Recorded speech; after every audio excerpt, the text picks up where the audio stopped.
Hey everybody, this is Ben with Devslopes.com, and in this video we are going to put together our game manager and our UI for Drenches of War. But before we do that, there is one change I need to make to the screen cannon script that we created in the last video, so let's pop that open. I forgot a very important part of making this a singleton. This instance needs to be static. I'm going to add that to the instance itself and to the getter. And we need it to be static so that we can access it as a class variable. So we're just going to save that real quick, hop back over to Unity, and get rolling on our next step. We're going to want to make the game manager first. And to do so, let's go ahead and create a folder in our scripts, and I'm going to call it game manager. And then I will create another C# script within it called, you guessed it, game manager. And this is what's going to control our score, the state of the game, and all that important information. But it's actually really easy to set up. So let's dive on in and get that done. First, I'm going to get rid of these comments. And then we're going to need just a couple of variables to kind of manage state within our game manager. First, we're going to want to know if the game has started. And we're going to set that to false to begin with.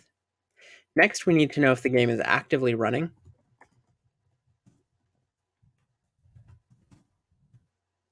And this is useful for if, say, somebody pauses the game or something like that.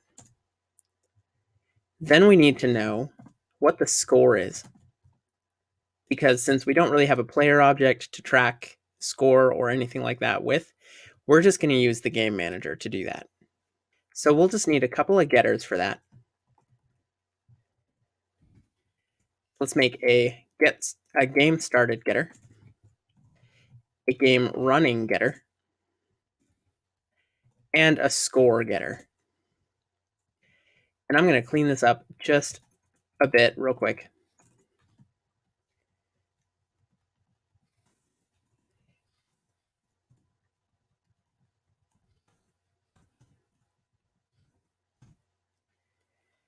We are missing one variable though. We need to go and create a private game manager instance. And this is going to be static as well.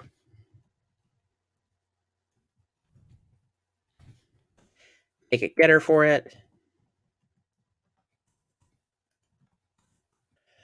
Perfect. Now, since we are making this a singleton, we're going to need the awake function. And we're just going to say, just like we did with our screen cannon, if instance equals null, then we're going to go ahead and set it to this. Else, if instance does not equal this,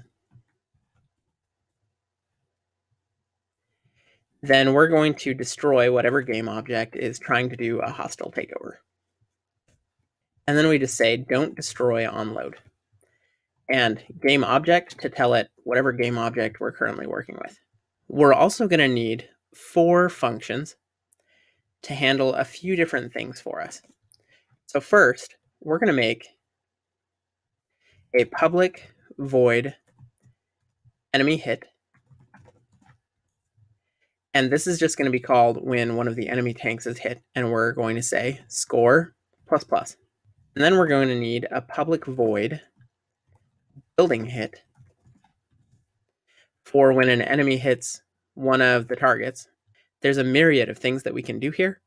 But what we are going to do for our case is we're just going to say score equals mathf.max 0 and score -5. And that's just going to make it so that every time a building gets hit, or every time this function is called, rather, the player is going to lose 5 points until they get down to 0.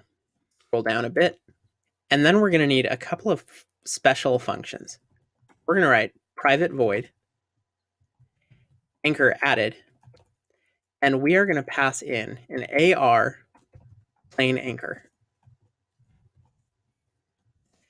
And then private void anchor removed, AR,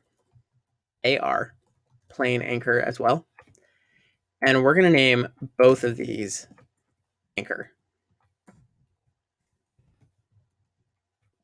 So when the anchor is added, we want to say game started equals true, and game running equals true. When the anchor is removed, we want to say game running equals false. Now let's head up to the start function.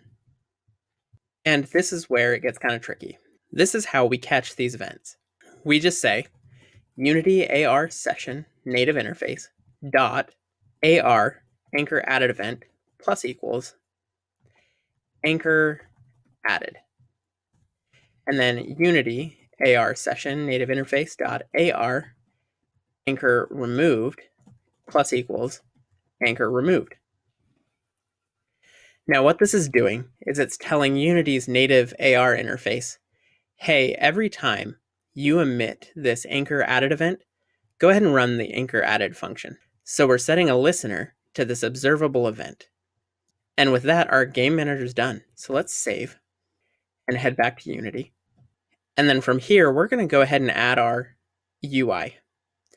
Now to save on time, I have created some prefabs so that all we have to do is drag and drop our UI on, and it should be mostly functional. So let's go to our assets, and we're going to grab the fonts and UI out of the resources folder, and we're just going to drag them into our resources folder in our project.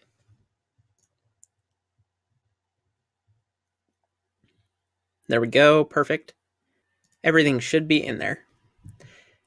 So let's go ahead and open up this prefabs folder and grab this UI root prefab. We're just going to drag and drop this UI root prefab into our scene. Boom, just like that. So just because I made that quick for you doesn't mean we're not going to talk about it. We've got our UI root, which is a canvas. And then on that canvas, we've got two different objects. And basically, this UI root is just controlling which UIs and which elements are available at any given time. As you can see, we've got a start screen object and a game screen object with different UI elements attached to them. And so the controller in this UI controller, which I'll show you here in just a second, will control whether the start screen is visible or the game screen is visible. And just to kind of show you what that looks like, let's open up the UI controller. And so you can see we've got game objects for the start screen UI and the gameplay UI, so one for each. An array for images, sprites for the full and empty ammo, text for score text that we can control. And from then on, it's just controlling, first off, which screen is running.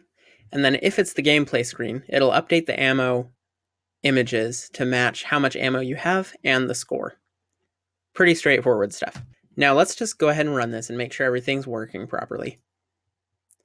And really all we should see is this start screen and the city populating in the background.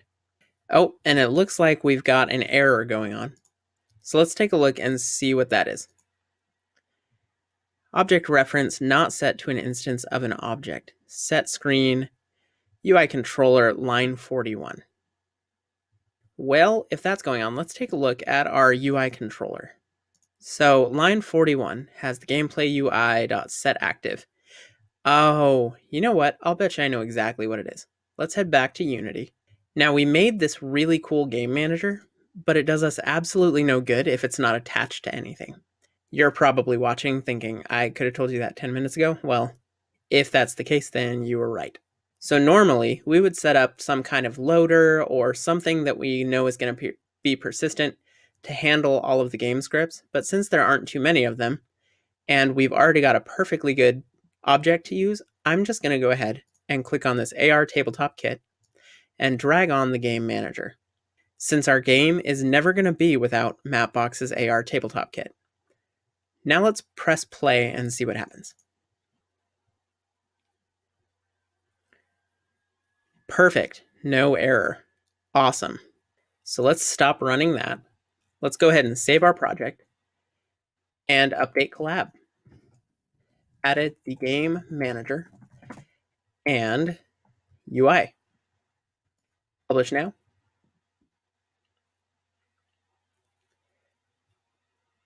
And we're up to date. So great job. In this video, we have set up a game manager to manage the state and stats on our game. We've also imported the UI and made sure that that's all set up. So now we can focus on the game logic. Again, awesome job. This is Ben with Devslopes.com, and we'll see you next time.